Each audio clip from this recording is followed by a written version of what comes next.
Entre 900 et 1000 gilets jaunes sont venus manifester contre la hausse des taxes et la baisse de leur pouvoir d'achat ce samedi à Bruxelles.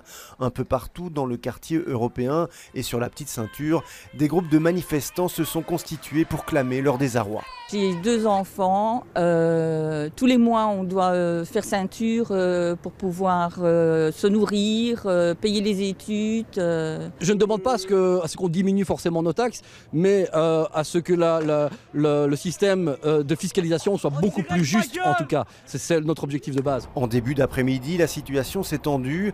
Les manifestants voulaient se rendre à l'intérieur de la zone neutre bouclée par les forces de l'ordre. Les gilets jaunes se sont ensuite rendus à Arlois où des groupes de casseurs se sont joints à la contestation. Des affrontements ont ensuite éclaté avec les forces de l'ordre. Les policiers ont fermé l'accès aux rues, prenant au piège les manifestants. 50 d'entre eux ont été arrêtés et attachés les uns aux autres. Un autre groupe de contestataires a ensuite pris la direction du centre-ville. Pavés arrachés, pare-brise cassés, mobilier urbain abîmé.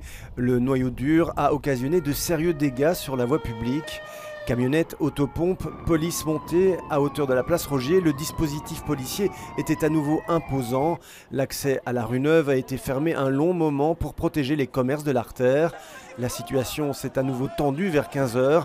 Un peu plus tard, les manifestants les plus radicaux prenaient la direction du parc Maximilien. Un policier a été blessé au cours de cette manifestation.